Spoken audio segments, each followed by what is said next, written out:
Hey, this is Claire from the Hallowed Catharsis, and you're listening to the JPDUB podcast.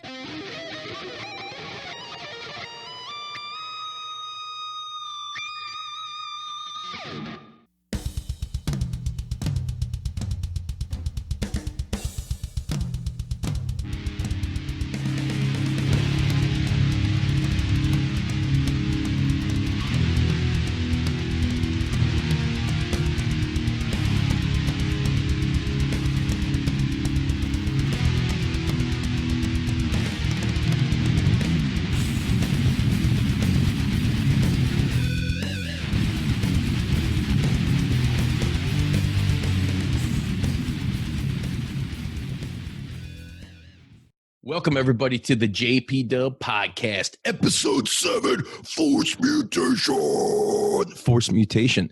That's right. We're back in the house again with another killer cut for you boys and ghouls out there. And with us on this episode is a killer guitarist from Vancouver from the band The Hallowed Catharsis. Everybody, please give a huge fucking round of applause for Claire Lamb. Hello, thank you so much for having me. Yeah, no problem. Thank you for being on the show. Yeah, stoked. I feel that sort of entrance, I should have come in with like pig squeals and whatever. Yeah. Like, yeah. Hi. Yeah. Right? Yeah. Get your inner, God, where the devourment on or something? Oh, yeah, dude. Or epicardiectomy. There you go. Have you seen that live video at, I think it's Mountains of Death? And because it's just like, but when he talks, he's like, show me your fucking hammers. Like his voice is really high pitched. That I cannot say I have, but maybe I need to go check that shit out. Oh, dude, it's iconic. Like all the comments are like, show me. And yeah, me and my band, it's like an inside joke all the time. We're just like, show me. So speaking of your band, you guys got an EP you put out this past June? Yeah, it came out in June. My band, they've been around for quite some time, but I joined the band in October-ish, coming up. I guess next month will be 2 years for me in the band. So Killoner, the EP that just came out, it was all written beforehand, but I did get to record for that EP. So me and Kyle, the other guitarist, were each playing on that. And then now we are writing what will be the next album. So I'm a part of that writing process, and I'm very excited. Yeah, very nice. Congratulations. Thank you. Yeah, it's cool. What label are you guys on again? We're on Lacerated Enemy. Okay. And we just got on that label for the Killoner release. So that's nice. Exciting to be signed. And our buddies, Proto Sequence, who's a death metal band from Alberta, they also got signed around the exact same time. And we are the only Canadian bands on the roster. So it's cool to have like our homeboys, good friends on the same label as the Canada representation. Hell yeah. You being from Canada and everything, there's a lot of, from what I gather, the metal community out there is kind of very tight. I mean, and even out here in the States, I mean, being all over with various bands I've been in throughout the years, it's a very tight niche community. Well, I don't know if you're aware of or if you're a fan of, which you probably are. So I'm probably putting my foot in my mouth, but Cryptopsy. We've had Mike DeSalvo on the show. Awesome. Great guy. Him and like Luke LeMay from Gore Guts, you know, and Lord Worm. They're always like fucking kicking it and hanging out. And they're like this Canadian death metal legends and shit. It's fucking awesome. Yeah, the Montreal metal scene especially. Yeah. Like that's where all those bands come from. That shit is tight. I think it's cool. I mean, like it goes like everywhere, even in the States. You have like the different regions, and like a certain style comes out of there. Like I even noticed like the sorts of death metal in Alberta differs to the death metal here in Vancouver, and even like the bands that sort of come from Victoria over on Vancouver Island are even different to like mainland bands here. It's pretty cool. What's it like? So what's your guys' scene out like where you're at in Vancouver? I mean, do you know, speaking of like regions and scenes and everything, because you would think I mean, well, first of all, with death metal, it's really, you know, let's face it, this ain't like early 90s where you had like Tampa and shit, and there was just like a huge awesome scene with, you know, like Corpse and Obituary and everybody fucking slaying it. But like we're right next to Chicago, like 20 minutes out of Chicago, and I've been playing, you know, grindcore, death grind, whatever you want to call it, for almost 20 years. I don't even know what it is anymore. I was 15 to 20. I don't even fucking know anymore.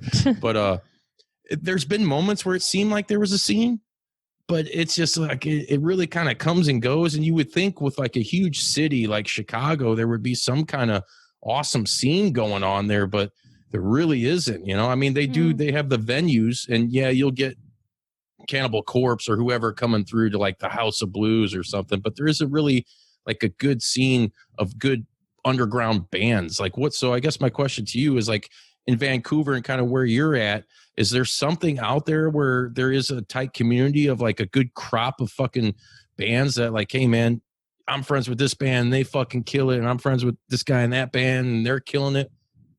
Yeah, I feel like there's a pretty decent scene here. Like I know lots of local bands, just friends that are in bands that are like awesome fucking bands, and they're all like kind of small scale, hoping to get like Archspire level. You know, that's pretty much like any Vancouver extreme metal band like looks to Archspire's path is like, that would be sick. But yeah, there's lots of awesome local bands here, and I mean, like because of the pandemic, I don't know how much venues have suffered, but there's also like quite a few decent venues here, whereas Edmonton, where I'm from, back when I was a teenager, there were so many fucking venues, and it was like metal shows every goddamn week, sometimes like multiple in 1 week. And in recent years, like venue after venue has been closing down, or they're just like, we're not doing metal anymore. And I don't know, that's sad to see. Like there's not too many places for metal shows in Edmonton anymore. I guess there aren't like too many places in Vancouver either, but there's like the standard venues like the Rickshaw or the Astoria. But I guess like, well, bigger shows there'd be at like the Commodore and shit. But as far as like a community, I think there's lots of really awesome bands here, and everybody's pretty tight. When I first moved here and was going to metal shows, I thought everybody was way more stuck up, because like Alberta throws down pretty hard in the mosh pit, right? Alberta! So yeah, like I don't know if it's just like the like 8 or 9 month winter, everybody's so fucking pissed and depressed at how cold it is that you just like everybody goes wild, putting people in sharpshooters and shit. Yeah, so when I first moved here and I was going to lots of metal shows, there would just be no mosh pits, and people were just like kind of like watching, and I'd try to start mosh pits, and it just wasn't the same kind of vibe. And I was like, what the fuck? Metal scene here sucks. And yeah, I don't know. I don't know. It doesn't seem that way. I don't know if my perception changed or if the scene itself actually changed, because yeah, when I've gone to shows more recently, especially at the Rickshaw, there's usually like a massive fucking pit going on as long as bands are throwing down. So I don't know if that was just like, yeah, some weird perception I had, or if that was actually happening when I first moved here. I don't know.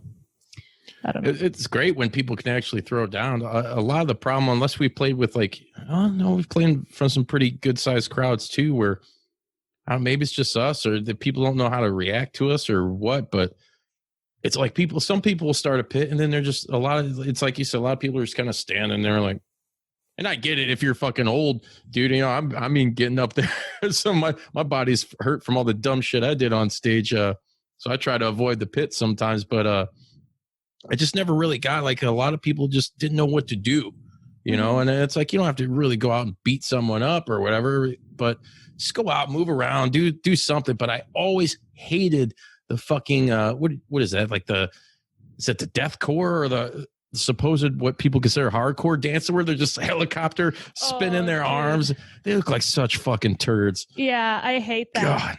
I hate that. I have a pretty good story about that. So this must have been when I was like 15 or 16 when I first started playing guitar, and I had this guitar teacher, and he was in a band at the time called I think it was called This Is War, and he was playing an all ages show at some fucking like community hall rec center type place, and he invited me, so I went with my friend. And this time of my life I was like very goth, so I had these like huge fucking chain buckled steel toed boots, like like they were heavy. It was like a workout to walk around in them. Right. And we go to this show, and it was a metal band, but I guess it was like it had attracted more of the like core type, and I had never been to a core show.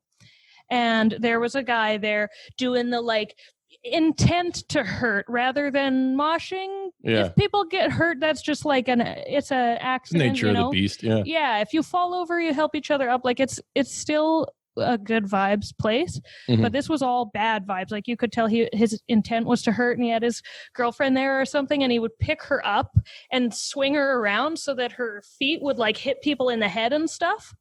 And I was so pissed off because I couldn't mosh.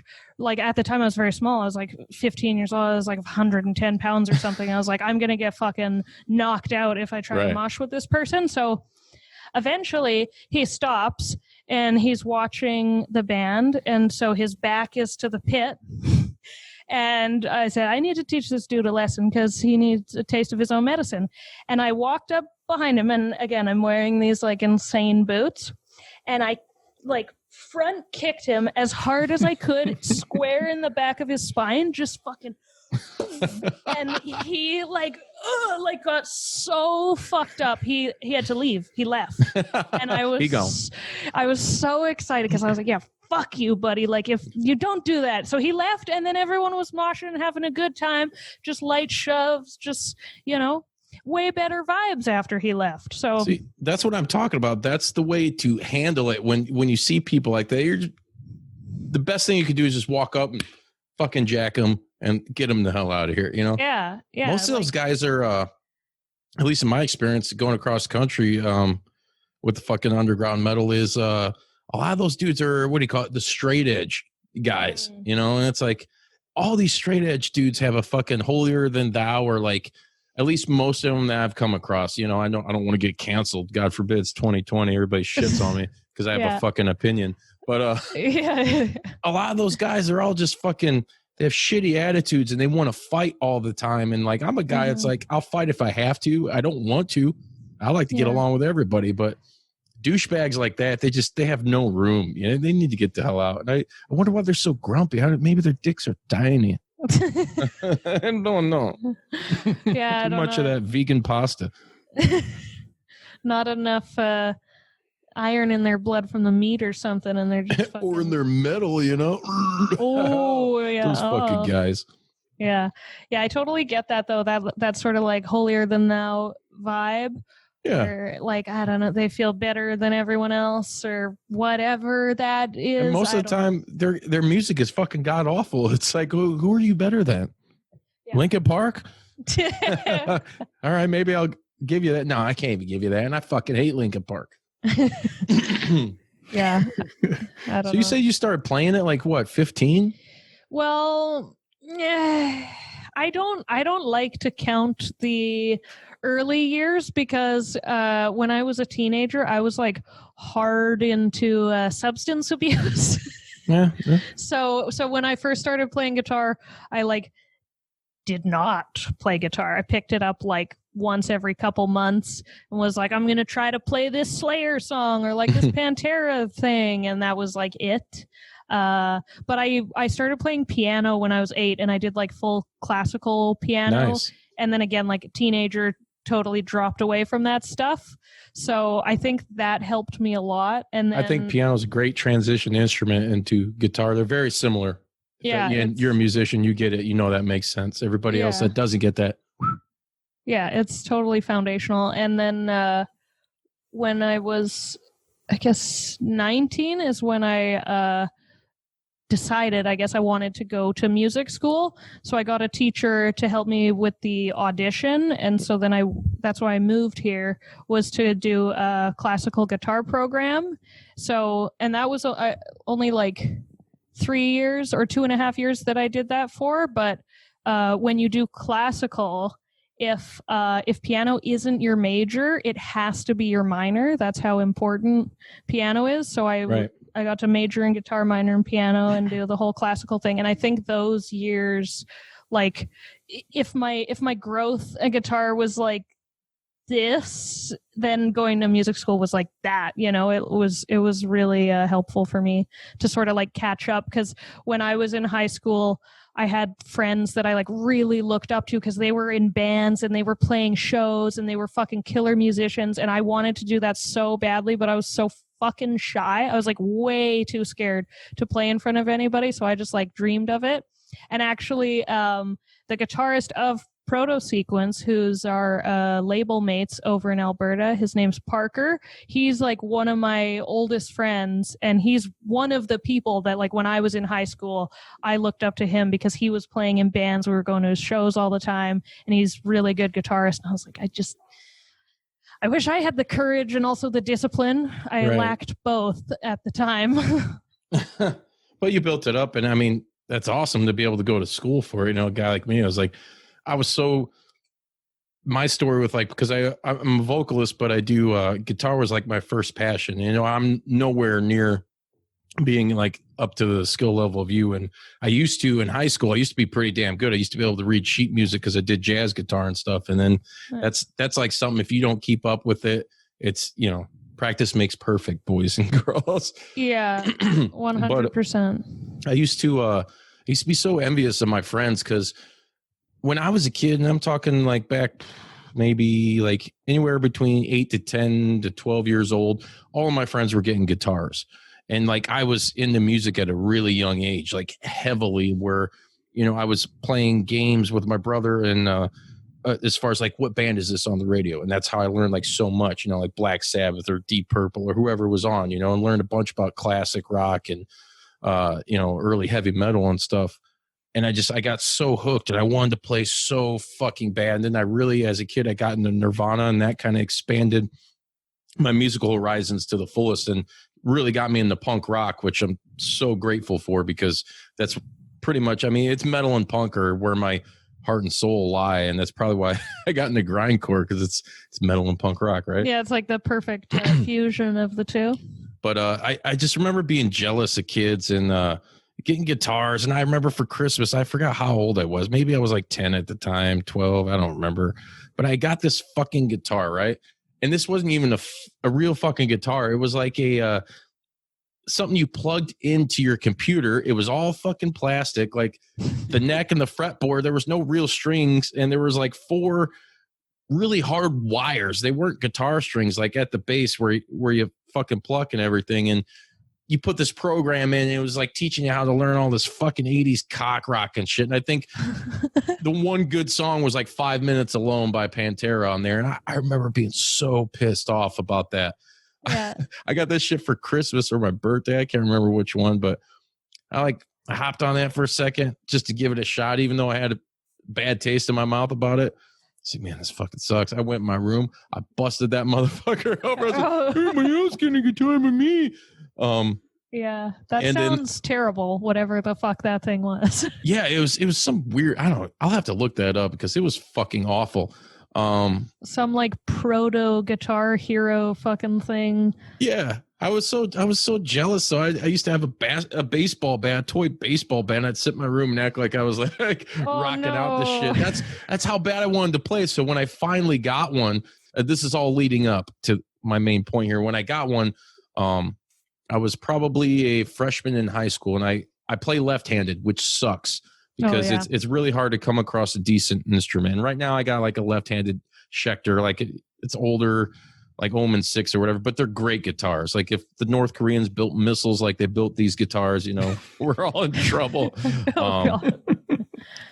But so I got this fucking guitar, and like it just became my everything. I slept with this damn thing. I would come home like after school and like put on Black Sabbath, We Sold Our Soul for Rock and Roll. And that was like, I would just by ear learning how to play everything. And I remember getting into jazz band in high school was by accident. Like I was really a fledgling player still. And they threw me in the jazz band, and you want to talk about being scared as fuck. Like I'm sitting down and I'm like, oh my God, like yeah, what do I terrifying. play? And they're giving me charts and shit in front of me, and I almost shit a brick. I didn't know what to do. I like just turned my amp real low, and I acted like I was playing something. But I ended up doing it for 3 years, and I did learn to read and play, and it was probably some of the most fun times I've had in music with like a big band like that. Because I became a huge fan of like Frank Zappa and all that, like experimenting and with different instruments, like you're saying, with playing the piano and being versatile. And I have a really good friend of mine, shout out to my buddy Chris Davis, who just got his master's degree from Vandercook in Illinois. And that guy, he's a beast. I remember like when we were kids, and he's like 13, 14, he's ripping up Stevie Ray Vaughan shit, just like Rude Mood, like just like ripping it up. And I'm like, motherfucker. Damn, dude.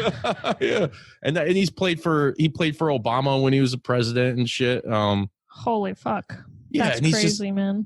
And he's a music teacher. So I have total respect for you, and being able to go, anybody that's going to school, for music, and that's so awesome. It is a tough medium to really master unless you're passionate about it. Then it's second nature. Because once, like I said, when I was sleeping with my guitar, I'd lay down and have it right next to my bed, because I would wake up and it was the first thing I would grab. When I came home from school, it's the first thing I went to. I'd lock myself in my room. Like I was so passionate about it, and I still am, even though just with kids and stuff, you don't get much time to do the guitar. I mean, it's a lot easier for me to make gurgling noises and scream and shit. Yeah. So that's why I just do that right now. But yeah, shout out to you. Kudos to you for that.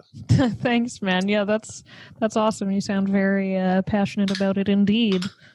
Yeah, it's guitar, I mean, was guitar like your first instrument that you really wanted to get down with, or was it piano? Or piano, I was fully obsessed with, like way before I ever discovered metal or anything. Like classical music is my first love for sure. And when I was a kid, I really loved Mozart, especially. And then I found out he was like this child prodigy and shit. And I was very nerdy. So I was like, oh my God, maybe like I could be like him and I could be crazy good at piano as a kid.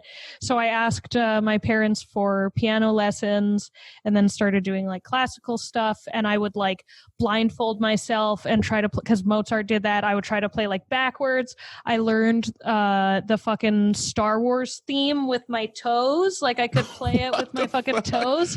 Yeah. And I ended up learning like this Bach organ piece that has like a really low drone note. So I'd be playing like with my hands, I'd like hit it with my like I was fucking so obsessed. Like a spider monkey. I wanted to be just like crazy piano shred master, and then that just sort of dwindled off. But like the Michelangelo Badio of fucking piano. all limbs incorporated into it. Yeah.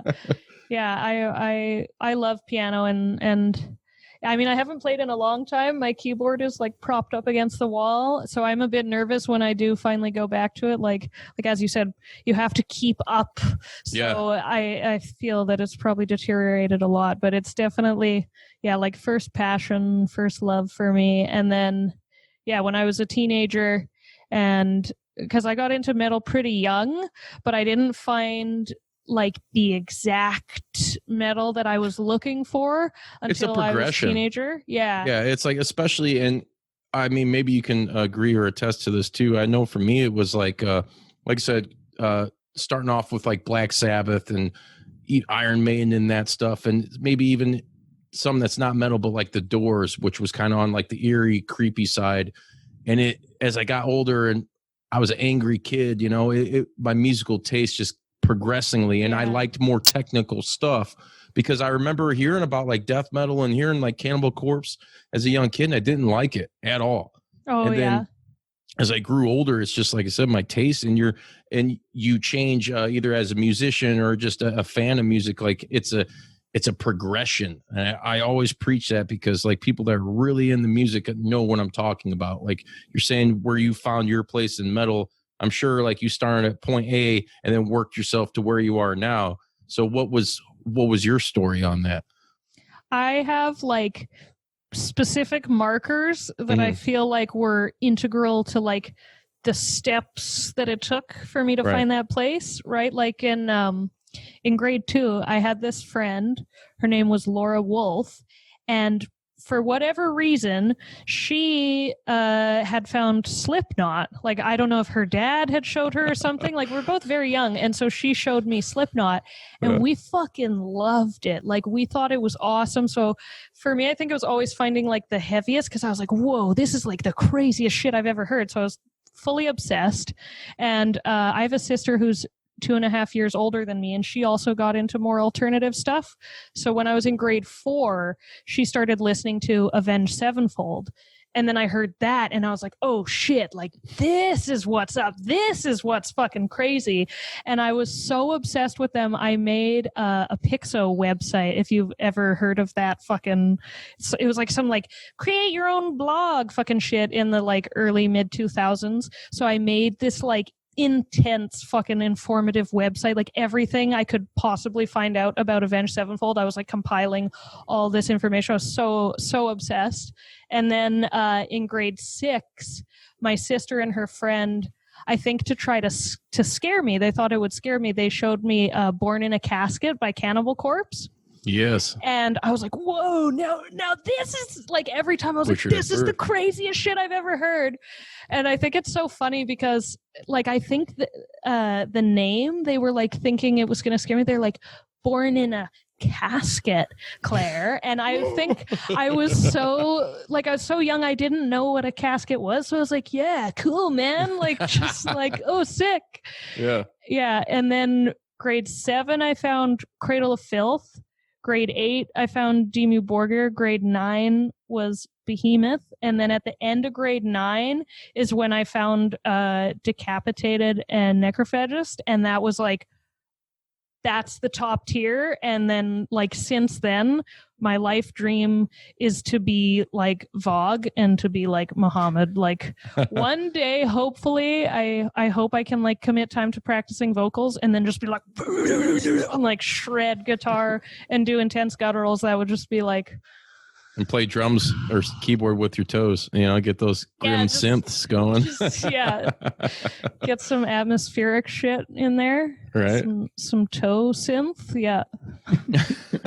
Did you watch the, what was it? The Mayhem movie that came out like a year ago?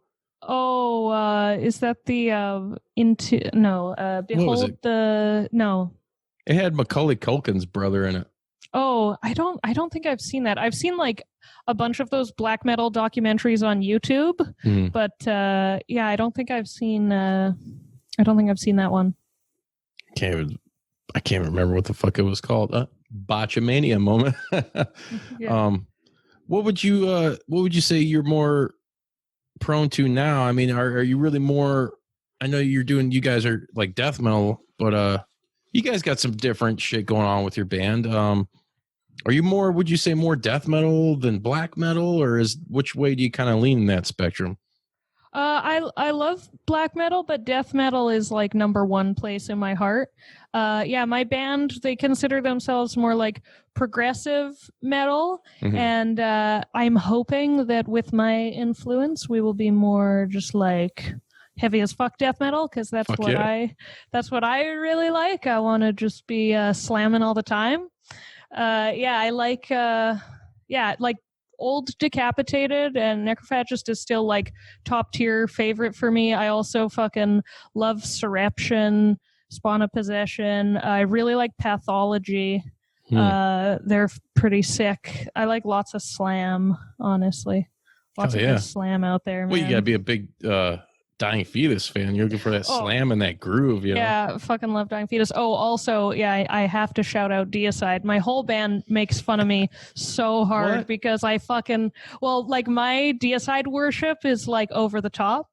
So they make fun of me. And of course, like we ride into the jokes, But yeah, I fucking love Deicide so much. Like even my YouTube channel, I was just watching you. What was it? A few days ago or last week when you were ripping up some Deicide Servants of the Light and shit. And I was like, this fucking girl.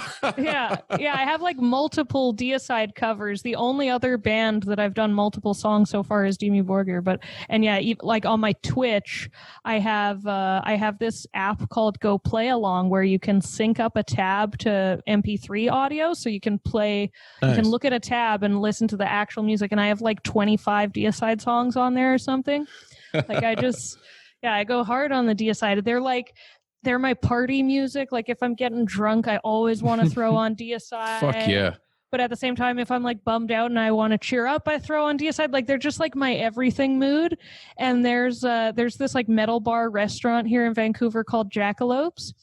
And I went there recently with Dean, and I think also my sister, she was visiting. And I think maybe like 5 Deicide songs came on in the span of time while we were there, and every time I was like, this is Deicide, blame it on God, and I'd like say the song, blame it on God. Yeah. And like we have like the food, and I like windmilling, getting all my hair in the fucking food. Like, yeah, Deicide just cheers me up, man.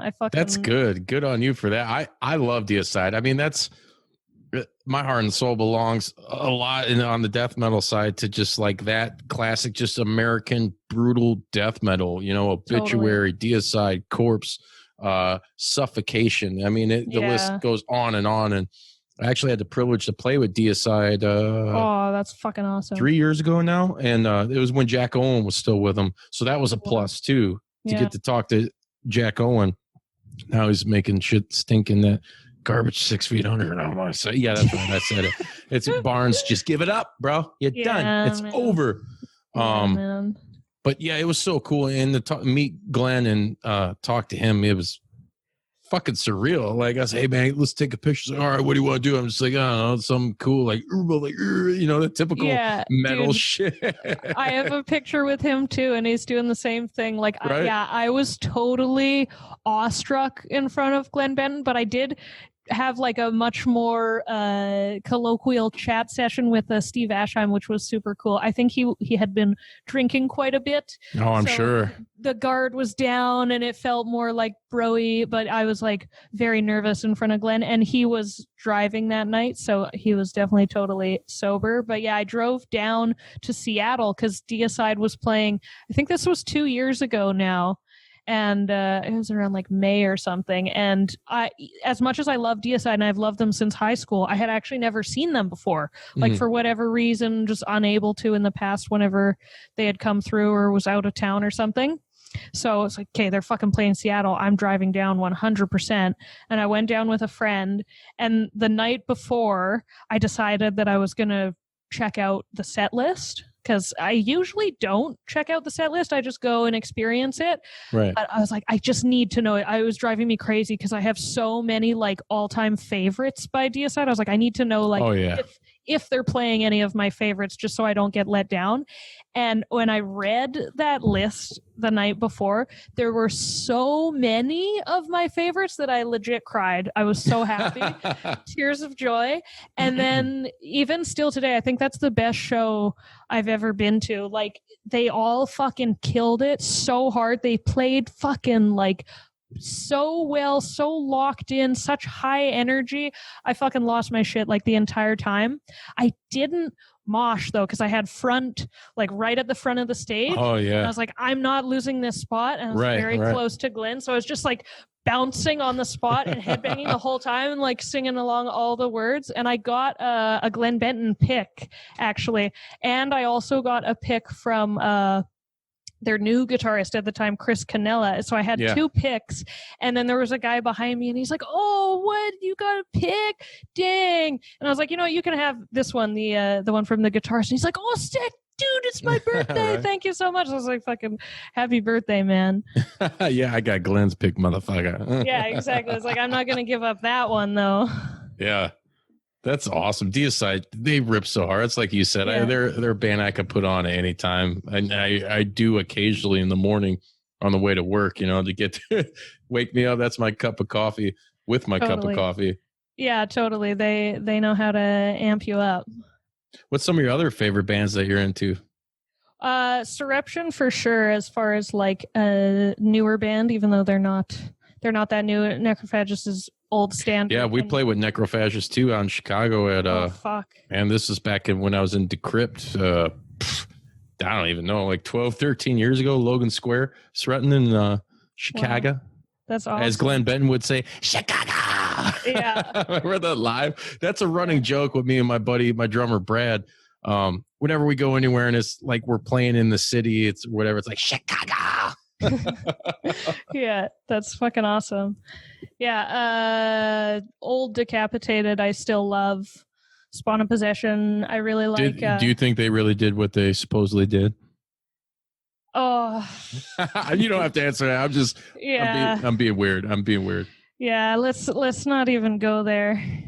Let's not. I don't want to. Yeah, I'm not one to say like to disbelieve a victim, you know, like right. No, I got you. If someone says something like that happened, it's like I can't really imagine the reason to lie, you know, like. So I don't know, but I have this like, I guess, pretty fucked up mental workaround because I only listened to Decapitated that still had Vitek on it. Right. Okay. So I feel like after Vitek died, they just became a different band, really. So it's like, agreed.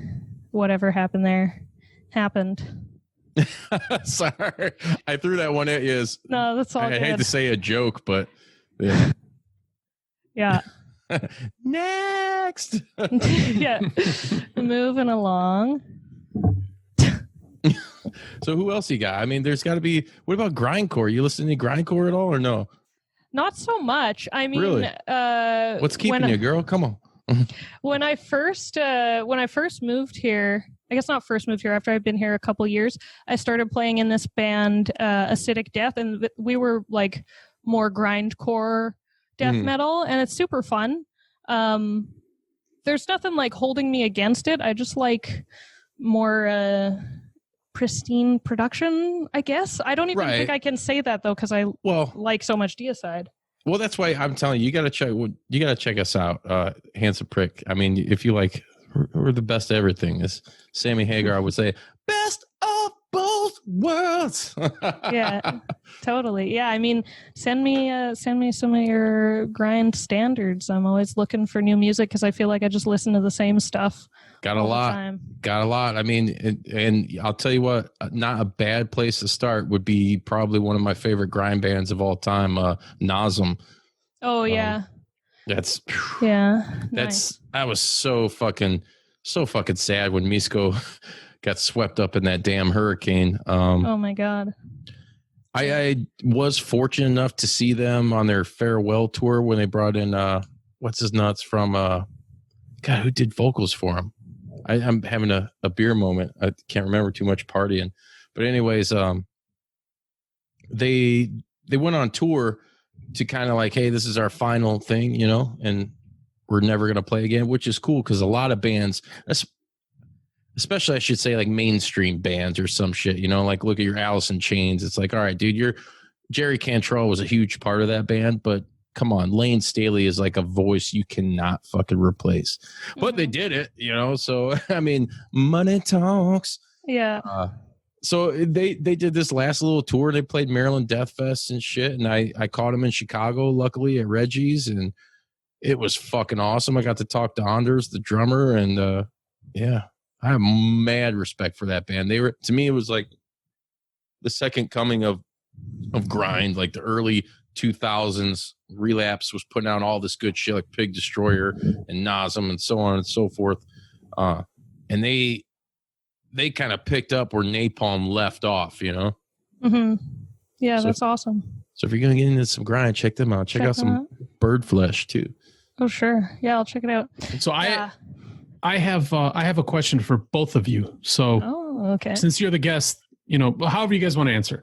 I'm bad at setting up these questions. It's very simple. But since you guys have both done tons of live playing, when can you tell the story, or if there were multiple instances of when you got on stage and you decided like this is for me, I love this shit. Like when did you start playing, or singing along or doing whatever you did on stage in front of people, and you were like, shit, this is it. This is what I want to do. This is what I want to improve on. This is what I want to be a badass in. I want to make the audience go nuts.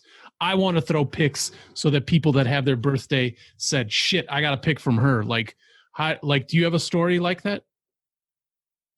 Justin, do you want to go first? No, you're a guess. Okay. She's like, come on, girl, don't get shy, girl.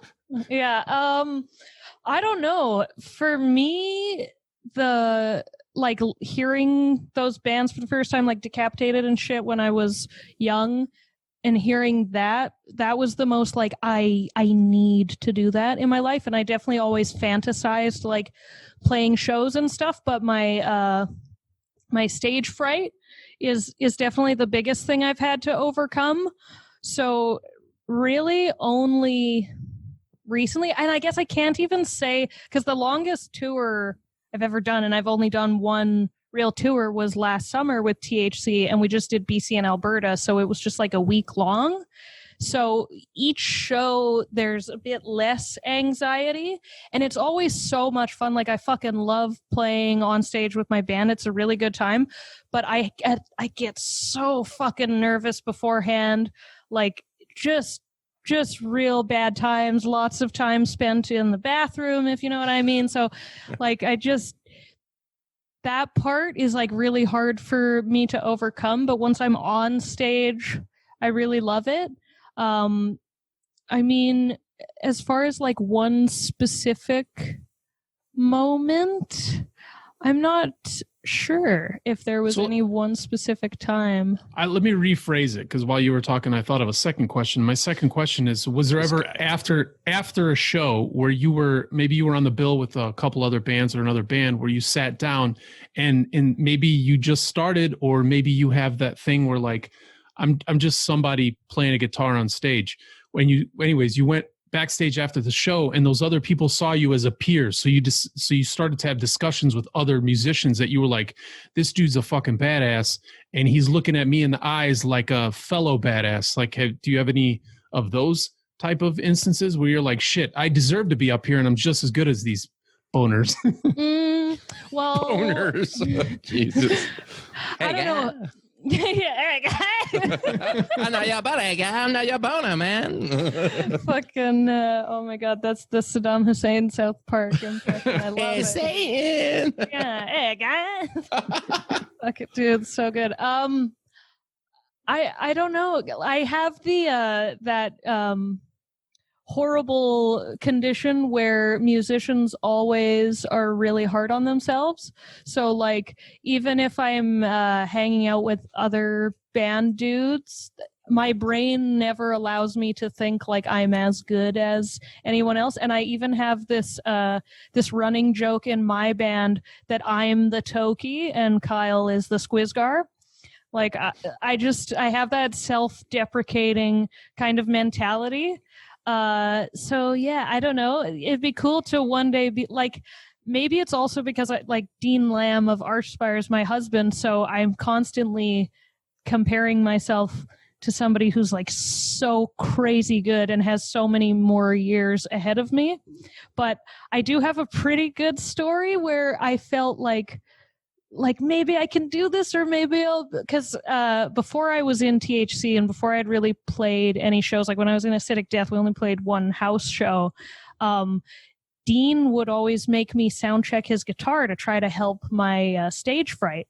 If he was playing a Vancouver show, he'd be like, okay, you're going to come on stage, just play like a riff and it can be your sound check.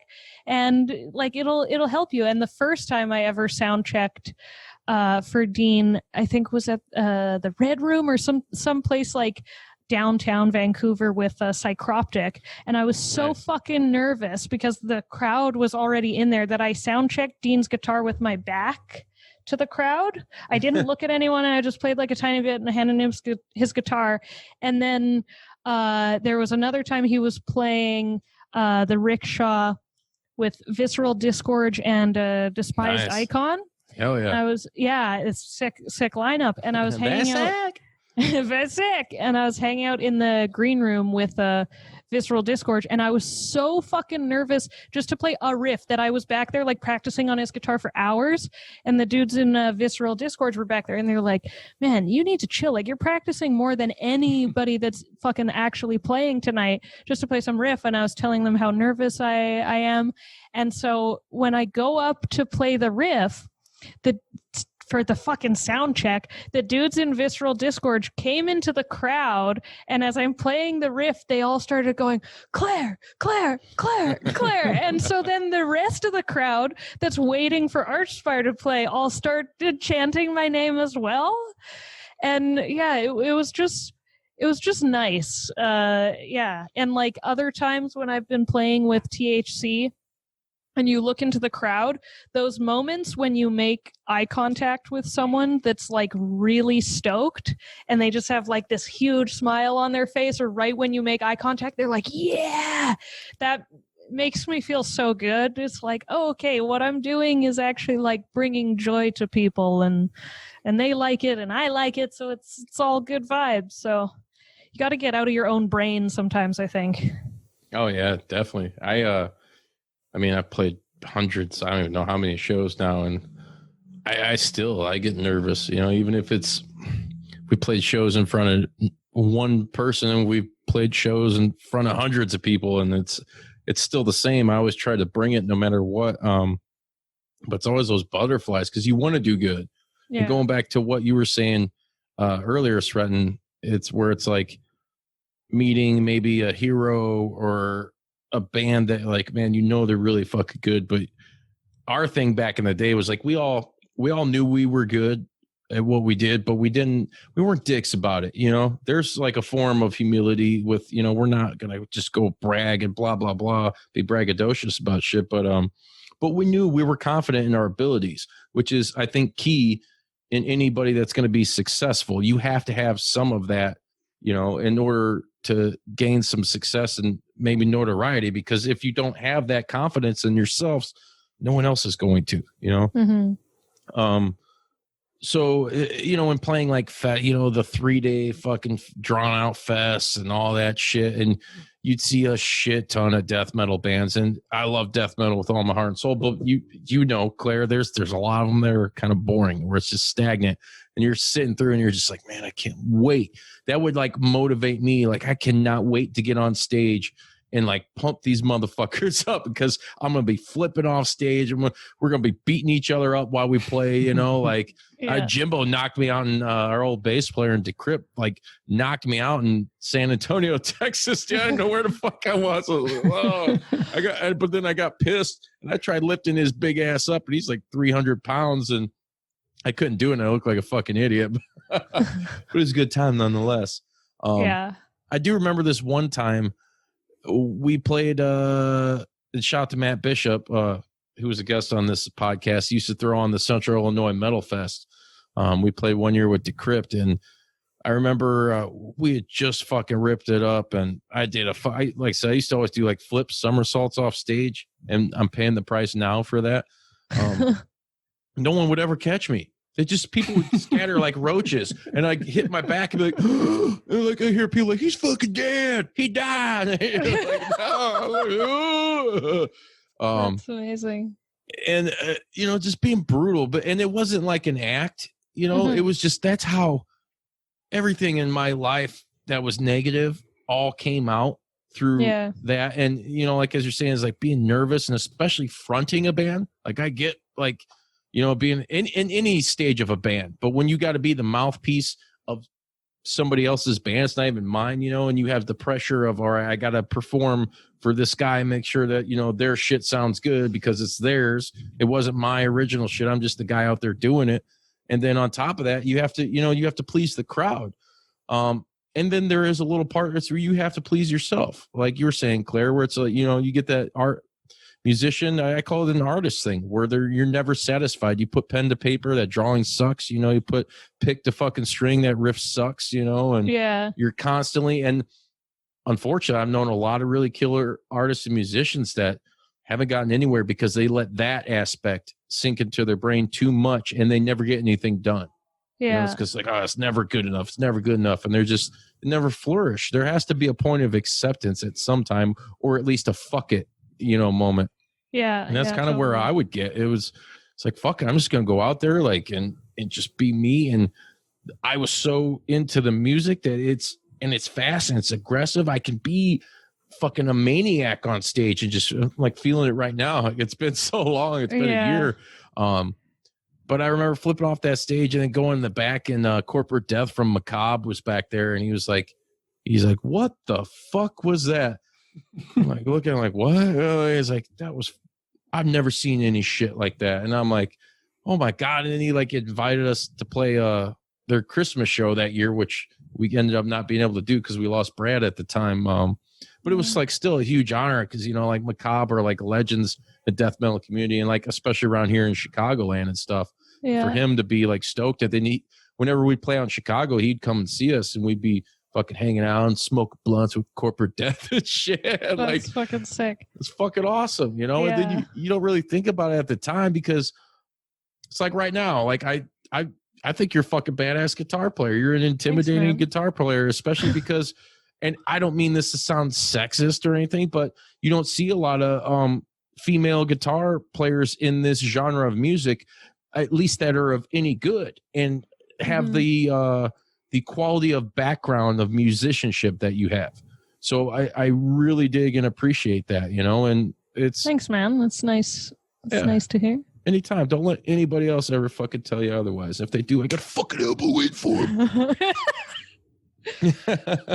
So I actually asked people if they had any questions for you. I did get one. I got a few, but I just wanted to take one because I didn't want to take up too much time with these. But I got one that was actually pretty decent. So I'm going to pull it up here. And this one, this guy's name is fucking classy as hell. I love it.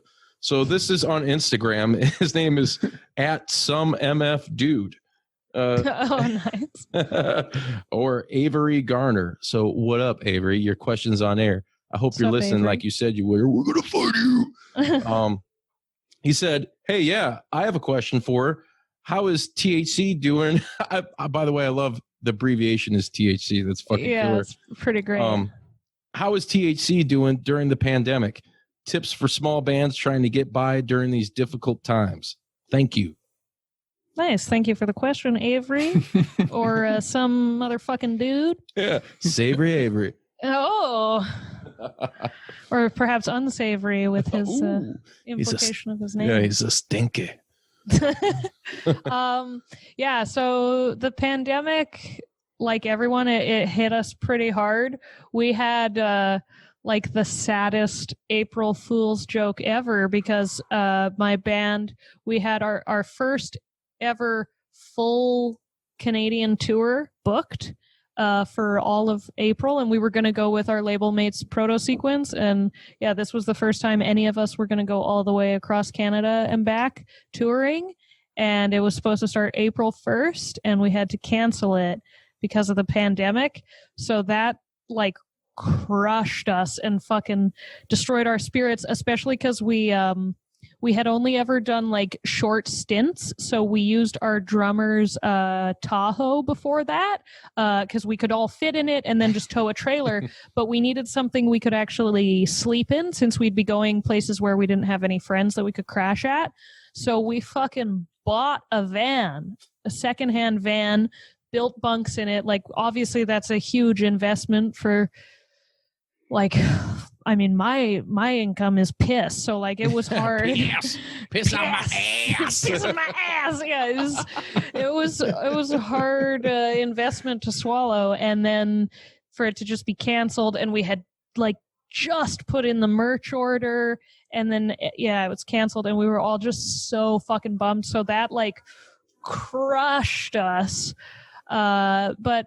Since then, we've recovered and we've taken this time to do a lot of writing for the next album. We've been quite productive, I think, and it's been a good experience. Like, this is like my first time really writing in a band because I tend, like all the bands I've played in the past, I usually just like join a pre-existing band. So there's so much material for me to learn first before I get to that writing stage. I feel you on that, sister. I feel you on that. Yeah, you feel it. So I usually end up like quitting or something, or the band disperses before I get to that point. So I'm at that point now with THC, which is very exciting. So yeah, we've turned it to an advantage because it gave us a lot of time to write. And then I also, like, because I was put out of work. So then I started Twitch streaming and pursuing YouTube a lot more. And that has been super fun for me. And there was one Twitch stream where I had the other guitarist and the bassist of my band come over, and we played through all of Kelowna a couple times and just like hung out with everybody. So it was, because it's a live stream, it was a lot like an online show type thing. Right. And that was super fun. So I guess for the second part of Avery's question, like what to, for smaller bands in like this kind of time, you find like the new age resources that are kind of there to help. Like I think, and I hope that we will get to go back to like real live shows with lots of people and moshing and shit. But in this weird interim period, turning to live streaming, I really feel like it has filled in a lot of that void for me personally. Like I've developed a nice community with people on Twitch and on YouTube and live streaming, and you really feel like you're hanging out with these people. And they're very interactive. From when I was on watching you on YouTube, everybody in that stream was very interactive and supportive, which is cool. Yeah, it's awesome. And so it kind of gives you like, it's the closest we can get to a show right now, I feel, especially like when it's live like that, because then you have the, like, if somebody fucks up or something. Like there was one time on my Twitch, I was playing Blame It on God, and Fridays, Fridays we usually get pretty spicy. Like I had this drinking game going on where we take drinks for my number of mistakes in a song. So at the end of the song, we have a tally and we take that number of drinks. It's Kevin a fun tally? Time. Yeah. And I was playing Blame It on God, and I always try to do the vocals and shit, but I was like headbanging and so into it, and I fucking like smacked my forehead on the mic, and it made like a sound and everything, and there was like a big red mark, and it was like direct center, like totally like a Glenn Benton star. Yep. But that's the kind of shit that, because it's a live stream instead of a pre-recorded video that you then post for people to watch, there's like those little fuck-ups or whatever fuck-ups, you know, in real time that you get to experience with people, and they laugh with you and stuff. Like it has that like that camaraderie that you feel at a real show, you know? Oh yeah. People are going to see all our fuck-ups from tonight, so just let you know. Yeah. I'm just fucking with you. They got to see shit. We're nice and polished. You guys don't get to see shit. Just the best. Just the polished poops. That's right. The 12 Keurig poops. The Bonos. I love all the fucking South Park references. It's great. Yeah, fucking Bonos. Kitty. Kitty the kitty. So you have a are you endorsed by what? How do you pronounce it? Is it Kiesel? Yeah, Kiesel? I think it's Kiesel. Like I've heard. Oh, wait a minute! Wait, come on, Claire. You don't. No, you're supposed to be like, I know it's like I think it's Kiesel. These guys are giving me a free gear, but I think it's Yeah, I've heard Jeff say Kiesel, but yeah, I don't know. It sounds like it's Kiesel. They have some badass shit. It's awesome. So Dean has been with the company for a long time, and I've gone to NAMM, the guitar convention. I mean, it's more than just guitars, but for me, it's a guitar convention. Right. I've been there a few times, and then we went just this last January, and then I got endorsed, which is like one of the craziest things of all time. That's definitely like a life dream that I got to knock off my list, and it's fucking awesome. I can grab my two guitars if you want. I can. You do it now. Show Por them favor. off. Okay. BRB. Yeah. So for those of you listening in podcast land and on YouTube, Claire is grabbing her Kiesel guitars. These are craft handmade guitars right now. Oh, wait, she set one down. She's coming back. Oh, here we go. And she's back. So this is the first one I got, and I took it home from NAMM. Nice. I call it my Reanimator guitar. That's killer. I love that. Yeah. The seems like the webcam isn't picking it up as good, but this is like straight up like neon green. So that's the one you were playing on YouTube the other day when you're rocking some Deicide shit, I think. Yeah, because this is a 6-string, so I usually have it set up in E flat for Deicide, and I like to try to play Yngwie Malmsteen. So this one is. Ooh, you gotta get those scallop frets, girl. Yeah, I mean, that's also a dream, is like one day just play one of his guitars. I've never played a You never played fret. one of those? It is super fucking weird. I used to work at Guitar Center back in the day, and we got one of those in, and I didn't like it. I mean, I guess it's good if, you're fucking shredding lightning. Yeah. I mean, I feel like it would feel really weird. I want to know what it's like, but my immediate thing is like, what about slides, though? Right. That's it. Yeah, exactly. I don't know. But yeah, so this is my my Kiesel Reanimator, as I like to call it. Love this. So beautiful guitar. Yeah. And then so that one I took home from NAMM. He let me pick one out, and so that was like my first choice. And so did you just seal the deal at NAMM though? Where you're like, they were like, hey, like we want to sign you.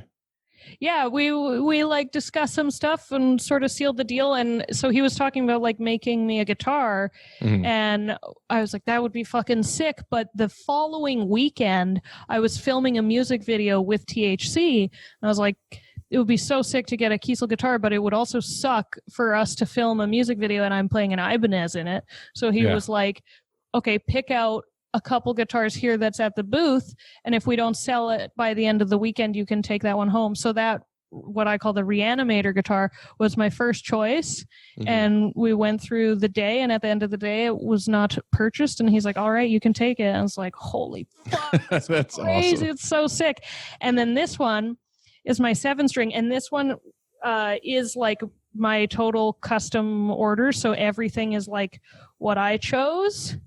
And it's fucking, I call this my Kiesel Kratos. Nice, right? Yeah, because this like gives me Blades of Chaos kind of vibes. It's also kind of funny because now I saw that like Ballsack from Guar, his new signature guitar is this like neon orange crackle. But I got mine first, so whatever. Yeah. But yeah, it's a two-tone. So there's like the bright ass neon orange, and then there's red there actually.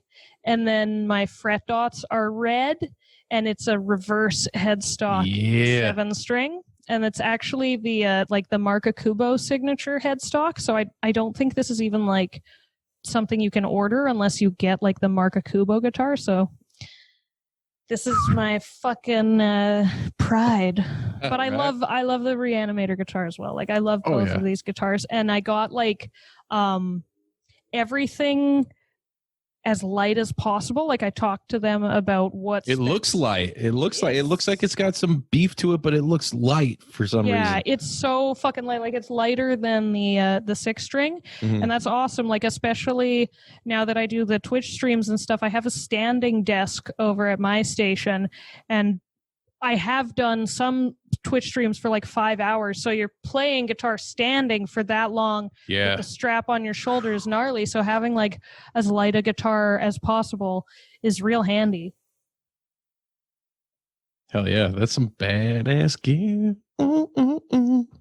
Yeah, I fucking love those guitars. And like I have like all sorts of art and colorful lights and shit up there. So, and I have the guitars hanging on the wall, and I have in between the two guitars is the Yngwie Malmsteen trilogy poster.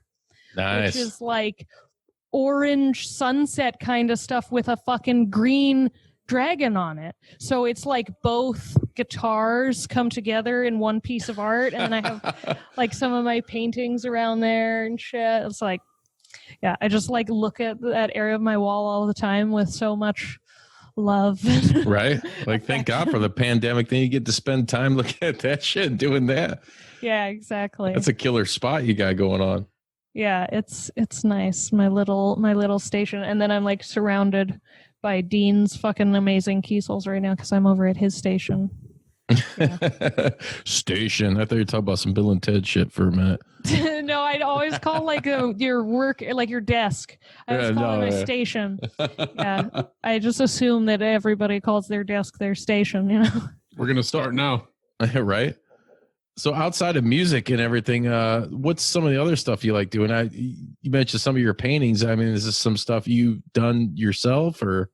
Yeah, painting is definitely like my side hustle or like my back burner passion project type thing. I always really liked drawing, but I had this hand injury that like even now still writing or like fine details hurts my hand. So I started exploring like different styles of painting so that I could still do like a visual art form that didn't hurt my hand. So yeah, I have lots of paintings all over the fucking place. And then I like video games and movies and like some TV shows, and that's like pretty much it. Because yeah, when you're like a musician, it's pretty all consuming. Yeah. Oh, I feel you. That's pretty much the same shit that I would say I'm into too. What's your favorite genre of movie? Well, and I saw on I was watching some of your episodes. You're a big horror movie buff, and I am also a big horror movie fan, but also like I really like sci-fi and like historical, like medieval movies. And The Lord of the Rings is like my favorite shit of all time. But yeah, big time horror fan for sure. Yeah, we have so we moved it this year from Juice Pro Wrestling to the JPDUB, the 31 Days of Fear. Oh, sweet. So every day in October on Instagram and Facebook, we will be posting like little short clips, little videos of movies horror recommendations that we want you to watch. And they're just little quirky, little goofy, however, sometimes they're thematic and, it relates to the movie. Or we last year was our first attempt at it, but I was like at work and like my favorite, like absolute favorite fucking horror movie I've said a million times, Return of the Living Dead. I still love it because the whole punk rock vibe, the zombies, it creeped me out as a little kid, even though it was kind of comedic. I was at work and I'm like, fucking everybody left for a second. I was like, man, I had this idea. I was like, I'm going to start doing this shit. We're going to do it all month. I didn't even tell these guys yet. And I just like, I ducked under my desk. I'm like I'm hiding from fucking zombies or some shit, and made this short little video. And it's like, hey, this is, day one, Return of the Living Dead came out in 1985. And you give like a brief 20-second explanation. And with me, I do a lot of trying to cut videos, and it sucks because I try to do things in one take, and it's very, very hard to do that. I mean, when you're ripping through riffs and shit, and with the video shit, it's the same deal. It's like, I wasn't pleased with that, and a lot of times it came out good though. So that we're doing that again this year. It's going to be bigger and badder and fucking more scary with a whole new list, 31 days, a whole of movies. And I mean, we go deep from like Cannibal Holocaust to, The Stuff and ridiculous shit. So yeah, I can't wait for that. I'm always looking for good horror movies because you just like watch so many shit ones trying to find that occasional gem. I actually most times that if I find out about a new horror movie, I usually check this channel on YouTube, Horrible Reviews.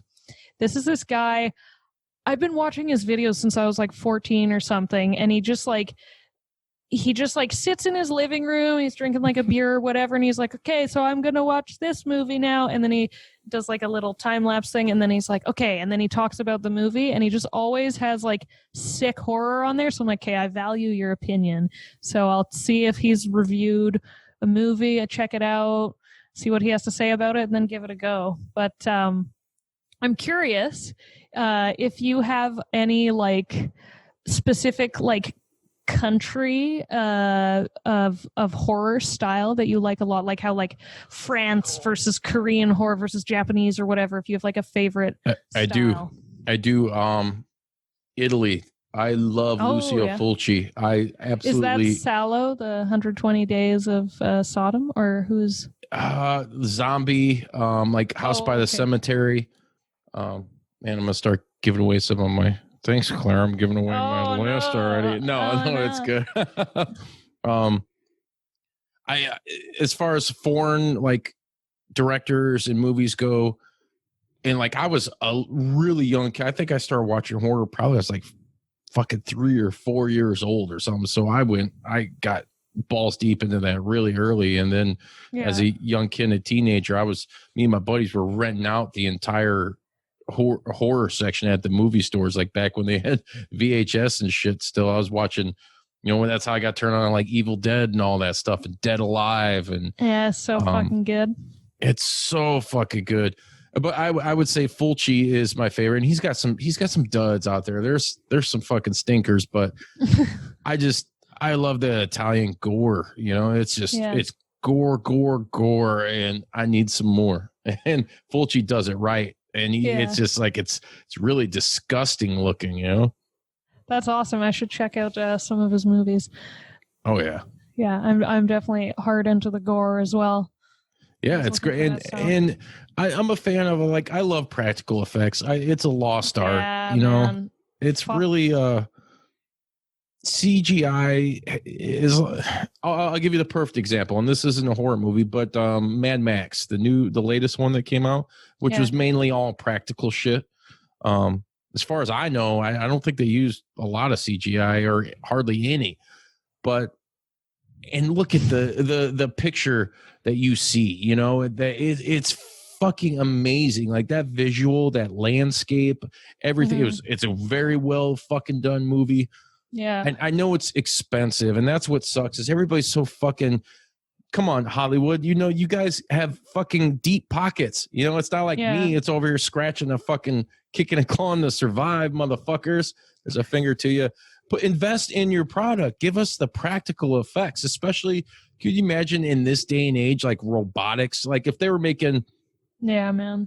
We'll say like The Howling or something, fucking in today's without CGI, just like practical with all the technology and everything. I'm sure there would be just some badass shit, but they don't. These studios are so fucking cheap. Want to be Walmart cheap now and cut budgets, they want maximum revenue, maximum profits, minimum fucking. That's why everything's getting remade. They don't want to invest in a great idea that you may have, or a script or anything. They're not going to buy original content when, hey, I can't buy original. I fucking own the rights to Evil Dead, we'll remake that or something. Yeah. Which I didn't mind that remake. At first I was kind of like, but it was the same people, Sam Raimi was behind it. So it was pretty cool. Actually, this is maybe you'll think less of me, but the 2013 remake of Evil Dead is actually my favorite horror movie. I watch it like multiple times a year. I fucking love that movie. I don't think any less of you. I thought it was pretty good. At first, I was just like, because it's one of those things where Evil Dead to me, and I'll give you another example here. The original Texas Chainsaw Massacre. Oh, it's something God, it's so in my good. heart as a horror fan, so sacred and beloved and cannot be touched because of the pure. People talk about The Exorcist, right? I've never been scared by that shit. It's a great movie. I love it. Don't get me wrong.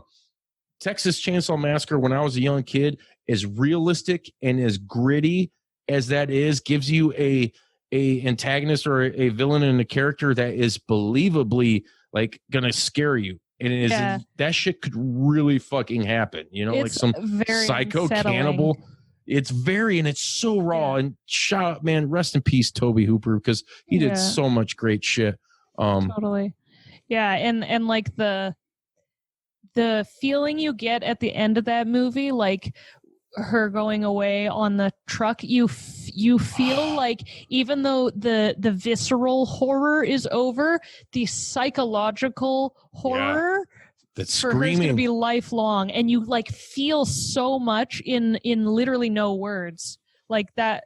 That movie is a fucking masterpiece. The movie ends and you walk away and you're watching your back. You hear those. You're listening for off in the distance chainsaw noises. Like, did you guys just hear that shit?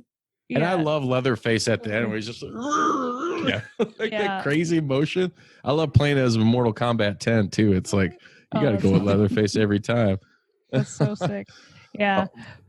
But and then like back let me ask you something real quick, not to cut you off, Claire, but when you're talking about the Evil Dead remake. Yeah. I have it on DVD. Like I bought it when it came out. Like I said, I didn't think it was too bad, me and my girlfriend watched it probably a month or two ago, and I really appreciated it that much more. It's like, wow, it's really fucking well done. Mm-hmm. But I think they released a extended cut or some kind of director's cut. I don't know if you have seen it within the past couple of years. I hope so. I mean, I usually watch that movie like a few times a year. Because for me, it's just like, it's like the same way I feel about Deicide. Like, it's just a good time movie. Like, I just have a good time watching it. And it's like Death Metal, the music video, or like Death Metal, the movie or something. Like, it just feels like a giant music video. Like, it's just over the top the whole time and it gets into it quick.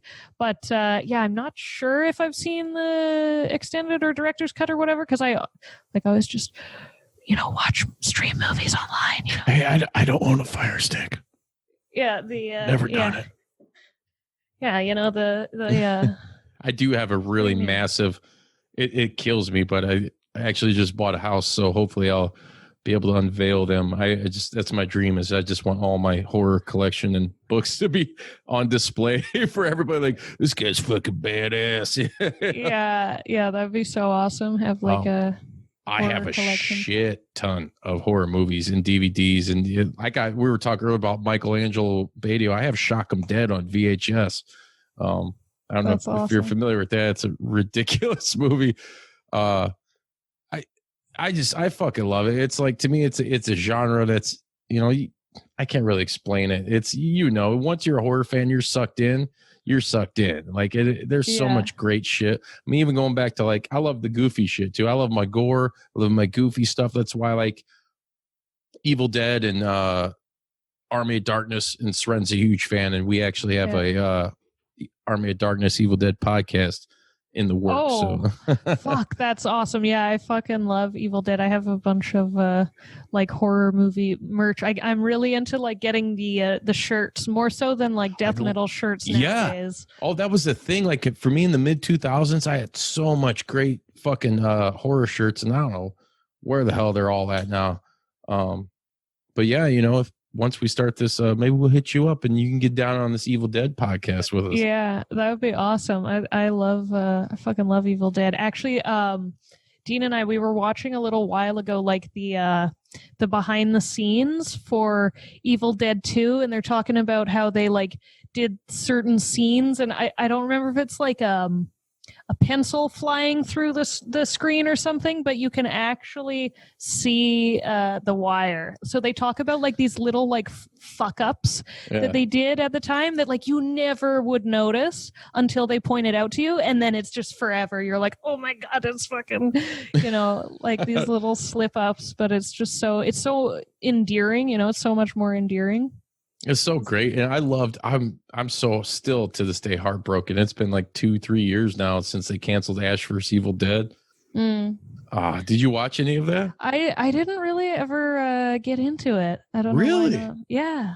Oh, I watched like the first episode and I was like, it's just like, fuck this shit ain't for me. I the one.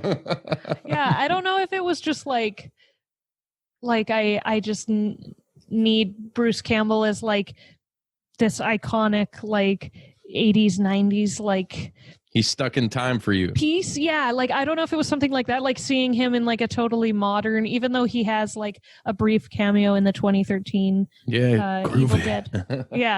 But I don't know if just seeing him in like a modern movie was just like strange. And it's back to that like CG versus practical effects. Like even just like modern cameras and shit have like such a different vibe than when you're watching old school movies, that I don't know, it like, I don't know, I guess there was like some weird cognitive dissonance. I was like, no, like he's fucking stuck in his car. I slept too long. Right. The alternate ending. Yeah, He wakes up an old man and shit. Yeah, I slept too long. That shit's so fucking funny, man. Oh, it's great. That's a movie like along with like Return of the Living Dead. I could watch all the time. I absolutely fucking love. And you know, the Reanimator Guitar. That I love Reanimator. And once again, sadly, R.I.P. Stuart Gordon, who just passed away. Man. It was this year, I believe. Yeah. God, and he did a lot of Lovecraft stuff. So he did he did the Reanimator flicks, and he did From Beyond, which is with Jeffrey Combs, which is really weird, sexual, alien, weird. I wasn't as into that one. And he did Castle Freak. I love Castle Freak. You get to see the freak's wiener in that movie. It's weird. That was on our list from last year. Oh, yeah. Yeah, dude, Stuart Gordon is fucking awesome. And like, I'm a huge H.P. Lovecraft fan. So the fact that he clearly was as well, like doing lots of renditions. Reanimator is one of my favorite movies as well. Like, it's an amazing story by Lovecraft if you haven't read that one. But like, I have all of his stories. Yeah, his Stuart Gordon's take on it is really fucking awesome. Oh yeah, I liked, and the sequels were great too. Like Bride was good, and Beyond was good. I mean, nothing is as good as the original. I remember about 13 years ago, I bought it's an Anchor Bay put out a fucking like a box set of it. It was like this was back when you had to go in the malls out here to I forget. Srutton, help me out. What were the stores that had like the rare horror DVDs that were super expensive? Spencer's, FYI, no, Columbia House or whatever the hell that place is called. What the fuck they were called. Anyways, moot point. I picked up this box set, right, and it came with it was a pen, but it was the Reanimator needle, and it was green fucking fluid shit in it, but it was a pen. I never used it. I don't know where the fuck it's at now, and I'm heartbroken, but I still got the double DVD. It had like all these new interviews with the cast and stuff, and I've actually reached out to Barbara Crampton to try to get her on this show, and I'm gonna get there. It'll get there. Oh yes. Yeah, that's so awesome. I fucking love Reanimator. I was Herbert West for Halloween one year. Really? Yeah, and it was when I was back in music school. So yeah, I had like my hair slicked back, and I got some glasses, and I had a white, like sort of lab. Do you have pictures of this? Fuck, maybe I'll look for it and I'll see if I can send you later, and then you can like plop them out. And I tried to make my own reagent serum because I didn't want to just like use glow in the dark liquid or something. Like I wanted to concoct my own version. So I had like a few different versions. I was trying to get like the right consistency, color, make it glow. And I eventually, I think it was like Mountain Dew and aloe vera and still like some toxic waste, glow in the dark liquid shit, and I had it in a syringe. And I went to school like that, and I had the syringe, and I had it like on my desk all day, and I was like, the fucking reagent serum. Like I was just so into it all day long. Like cat dead, details later, all this sort of shit. Like just I'll try to find a picture, and send it to you. I fucking I love that shit, dude. So what's your favorite modern horror movie you would say that you've seen maybe in like the last decade or so? Yeah, I guess the Evil Dead remake. Probably that one. Yeah, but I'm also a big fan of Korean horror movies. Okay. Yeah. Yeah. Fred's got the Amazon Prime. He's been watching a lot of fucked up shit.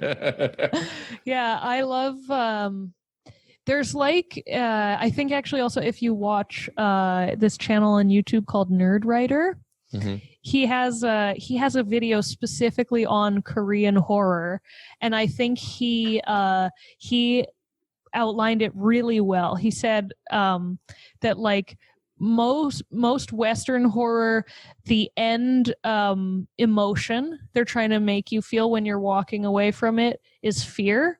Whereas the end emotion of Korean horror when you're walking away from it is sadness. And I vibe with that because I really like that fucking depressing ass shit. You're a goth kid, right? Remember? Yeah. Remember when you were a goth kid? Remember when you listened to Samhain? Yeah, it's so good that like, yeah, I don't know. In my opinion, if a movie like through the whole thing is pretty bad, but ends really depressing, it completely redeems itself. Did you see the latest Pet Sematary, the remake? I did, yeah. What did you think about that? I mean, because that's kind of at the end, you kind of got what everybody dies. Yeah, I mean, I'm also not a super big fan of the original one. Really? Yeah, like How dare you? I just found the like it was all so good, and then the ending kind of lost it for me. Like the child demonic thing. I don't know. I was like, yeah. And then yeah, the kid remake, was too cute. Yeah, it's just not too cute to be Satan. Hey, Satan. Yeah, not as I don't know. Like for me, The Shining is like probably my favorite Stephen King adaptation. That shit's. Did you watch? Have you seen Dr. Sleep? Yeah, I saw it. It was on the Fire Stick. Oh yeah. Somewhere at somebody's house, not mine. I think I tried watching like 10, 15 minutes of it, and I was like, yeah. Yeah, I watched the whole thing. I did, but kind of meh. Yeah, man. Like I know that it's no Sharknado, Oh god. Like I know that they touch on the what do they even call it? I forget now. The like telepathy thing. They touch on it in the original Shining, but I like Shining. That's the fucking Shining. Yeah, Jesus Christ. It's the Shining. You don't want to get sued. Yeah.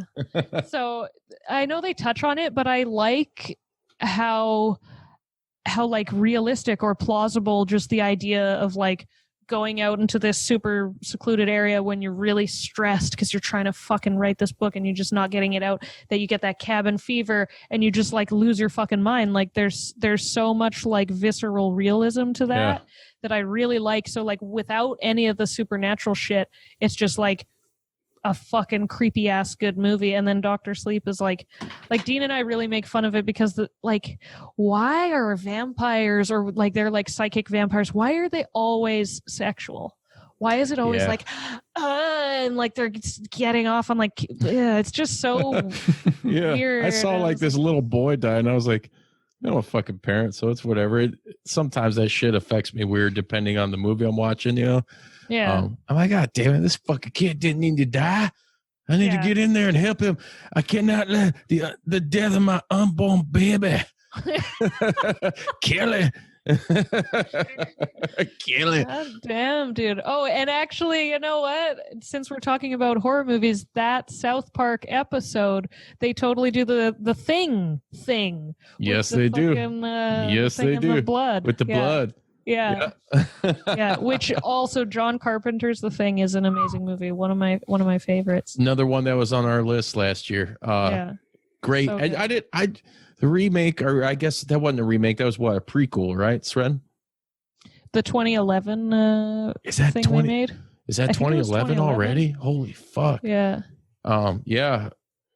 I think I'd have to watch it again to really cast judgment. I had to give another day in court. Yeah. I remember it being like, once again, they take all your favorites and I'm sorry, but sometimes these supposed prequels, they're still remakes, Yeah, totally. Like, come on. Karate Kid 3, that was a remake of the first fucking movie. It was a sequel. The fuck? You know about that, Sren? Didn't know that. Yeah. Well, I mean, that's just my opinion, but whatever. Yeah, I wasn't such a fan. And that's a good, I think a good example of like the practical versus the CGI effects. And like the CGI was good in that remake, prequel, whatever the fuck you want to call it.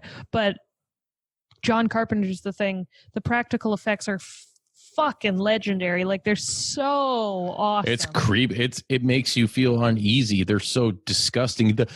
My thing is in horror that really how do you say this? So I watch a lot of gore and shit, but like if I see it in real life, like when I sliced my hand wide open, I was like, oh, my god, it's fucking. I could watch the most ridiculous shit that people are like, oh, he's a fucking bastard creep, because he watches this, and I'll be okay with it. But if it's some in real life, I'm like totally uneasy with it. But those practical effects in that movie, straight up, like there were times I remember like watching it for the first time, almost made me want to puke. Like when the head gets the legs and shit, it's like the metamorphosis and like shit is like what really creeps me out in movies when things are like changing. It's like in The Fly, when like skin's just falling off. Man, yeah, The Fly is amazing. That that body horror kind of shit, and also the sound design in The Thing, like when the shit is changing and it's all like that, like almost sounds like rubber stretching. Or something. Yeah, it's gnarly. It's fucking gross, Claire.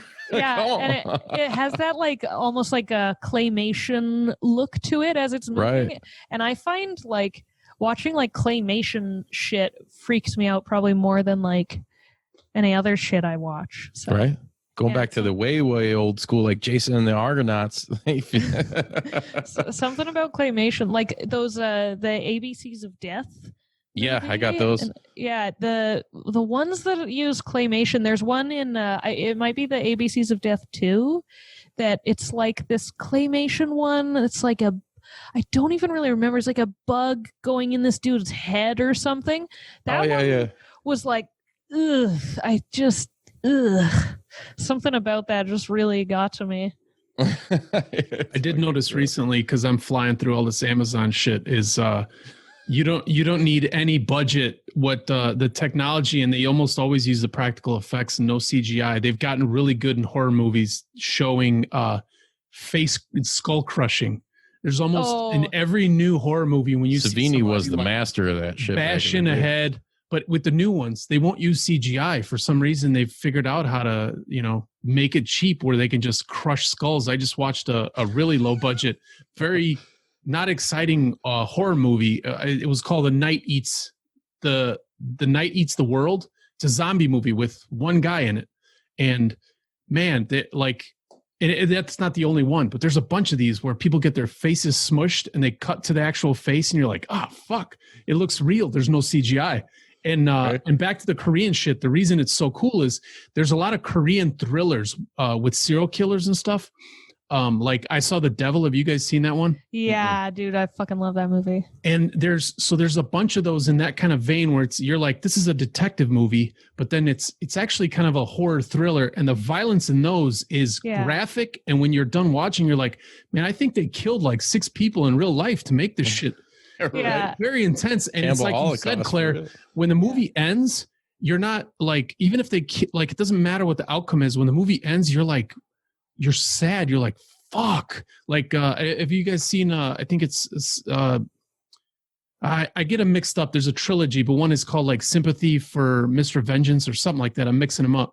And at the end, when you see it, you're like, all this shit happens at the end. You're like, nothing went right. This is so awful and sad. Whereas the zombie movie that just came out that got famous, the sequel's about to come out. What is it? Damn it, I forget what it's called. It's on a train to Busan. I know what you're talking about. Yeah, that's on Shudder. Yeah, great movie. It's awesome. It's not that graphic. So they're like, thrillers are brutally graphic, but their horror movies are not.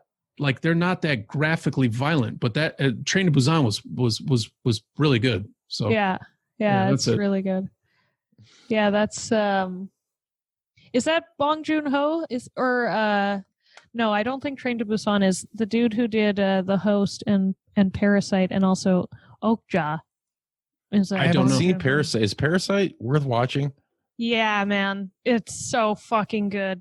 Really? On Hulu. Yeah, it's not like scary or gory or anything, but that's like why I really like those Korean horror movies. Well, it's psychological, They're just so fucking well written. Like the story is always so good. Like same with Train to Busan or like The Mimic or The Wailing or I Saw the Devil or Old Boy.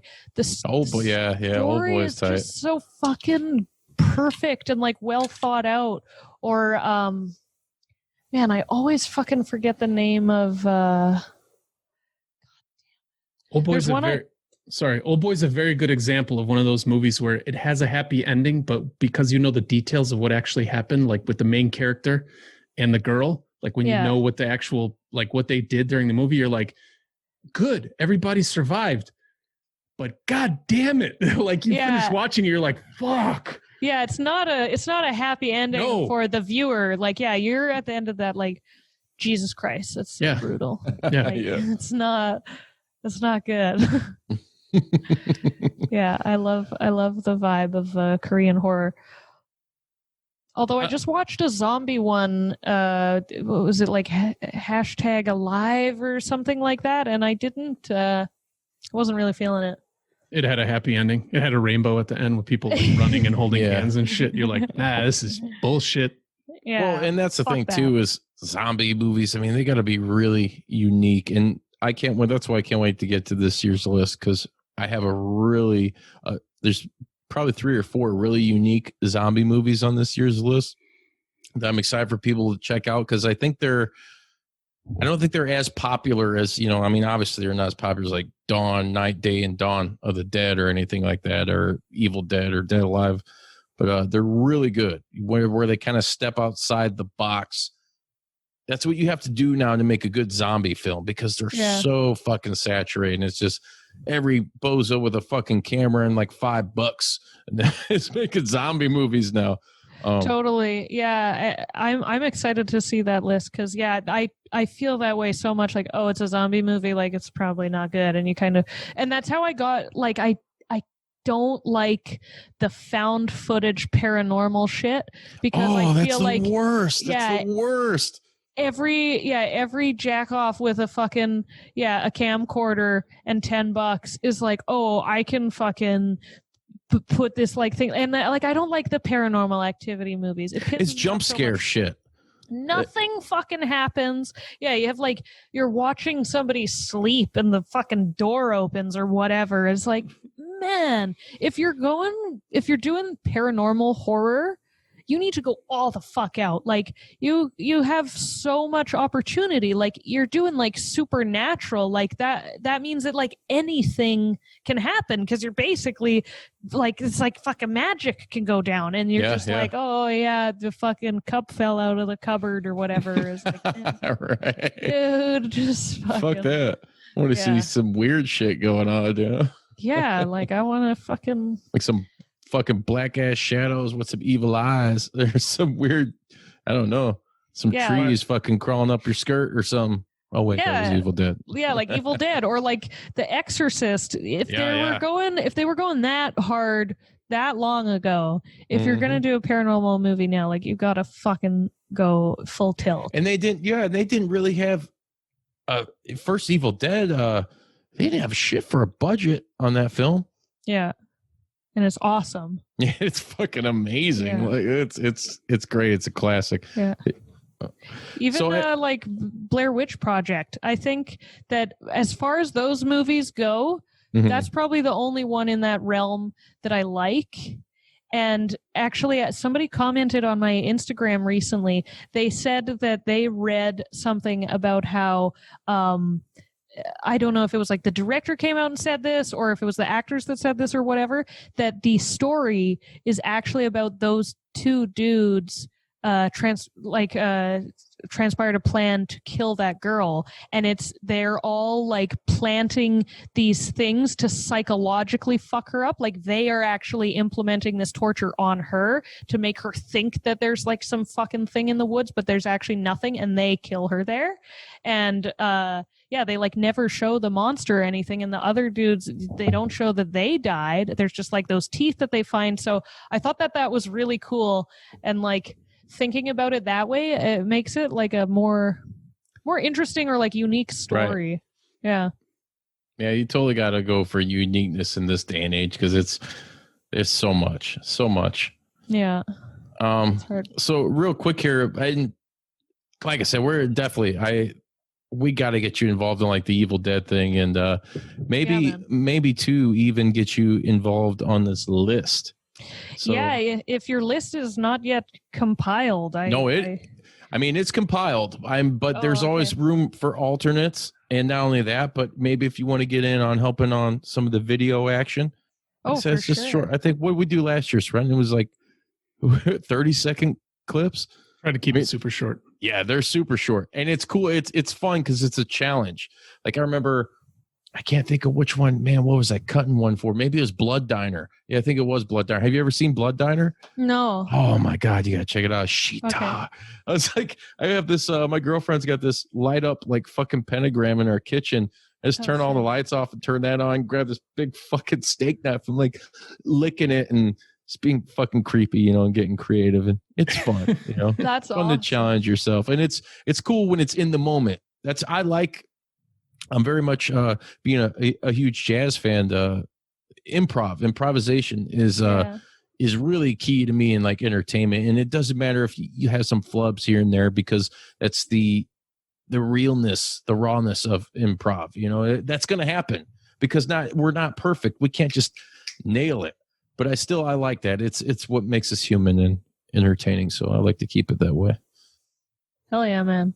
Yeah, I'd love to get in on that. I don't know what kind of clips you're trying to make, but I'm so into like costuming and trying to like recreate scenes and shit. Like that stuff is so sick. Yeah, just whatever comes to your mind, basically. And if it sucks, I bet Claire got down. This sucks. Go cut. This shit ain't gonna cut it. It ain't gonna cut it. So real quick before we end here, Claire, let everybody know where they can find you at, like your YouTube, social media, Twitch, and all that. So I am Claines World on all platforms. So on Instagram, that's Claines_world. YouTube is Claines World. Twitch is Claines World. Even Steam is Claines World. Yeah, it is. For some reason, I feel like I have to say this. It's a play on Wayne's World, because for some reason people miss that. I thought people it was fucking stupid. I thought it was pretty obvious. And then also, I want to quickly explain why it's Claine, because I get people all the time like, why isn't it Claire's World or whatever? So the BC government last year or 2 years ago or something sent me a voting referendum package. So on those, you just tick off the answer and then you send it back. All your info is like pre-printed on it. And they addressed me as Claine Walton Salter, which is not at all my fucking name. At the time, it was Claire Walton Sather, and yeah, like I said, you can't correct it. You just send it back as is. So it's like, okay, fucking sick. If the government thinks my name is Claine, might as well be Claine. And my whole band thought it was so fucking funny, so they started calling me Claine, and it just kind of grew on me because it's also like it's a more ambiguous name. Like I've always felt like Claire, my name is Claire, like it doesn't really vibe with me. Like it's a kind of girly ass fucking name, so I prefer Claine anyways. So yeah, so I started riding with it. So if anyone is wondering why the fuck is your shit Claines World, it's because that's my my new moniker. Hell yeah, behind the music. Yeah, so it's Claines World on all things, and then my band is at THC Death on everything, or the Hallowed Catharsis. You guys have a .com or anything? Well, like we do have a merch. Yeah, we I guess depending where you're from, if you're in the Americas, you should buy directly from us. So we have the hallowedcatharsis.bandcamp.com, so you can buy shit there that ships from Canada. But if you're in Europe or elsewhere, you should buy from Lacerated Enemy because they're a European label. So then the shipping will be way cheaper there, and they're on Bandcamp and also Big Cartel. Oh, yeah. Yeah. Claire, once again, thank you so much for coming on. This has been a fucking fun and killer episode, and I'm glad we made another fucking friend in the metal community. And all the best to you. And like I said, we'll be in touch. We're going to work some shit out. Hell yeah, man. Thank you so much for having me. I had a super good time. Oh, yeah. Anytime. Any fucking time. You guys bring it up on Claine's World. I'm going to fucking find you. I'm going to fucking blast your souls. Yeah. I'll fucking do it. It's for real. Hey, tune in. Next time, we're gonna fucking bring the heat. Yeah.